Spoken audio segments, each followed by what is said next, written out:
For part B, we're going to look at what happens whenever we subtract a positive number from each side of the inequality.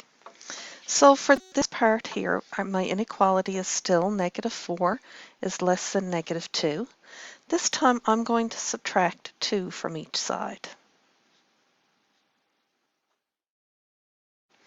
-4 minus 2 is -6. -2 minus 2 is -4.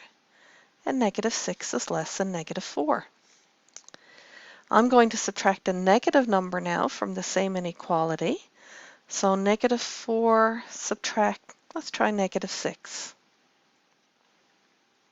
And -2 subtract -6. And I'm just putting brackets around the -6 so you don't get the minus sign and the negative sign fooled up. So 4 subtract -6 is the same thing as saying -4 plus +6, and that is 2.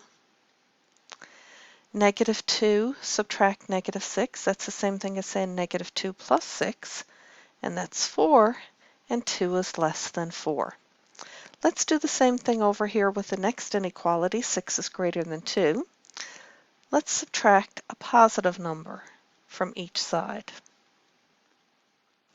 6 subtract 2 is 4, 2 subtract 2 is 0, and 4 is greater than 0. Let's subtract the -6 from both sides. 6 subtract -6 works out to be 12. 2 subtract -6 is 8, and 12 is greater than 8. So do the inequalities hold true? Yes.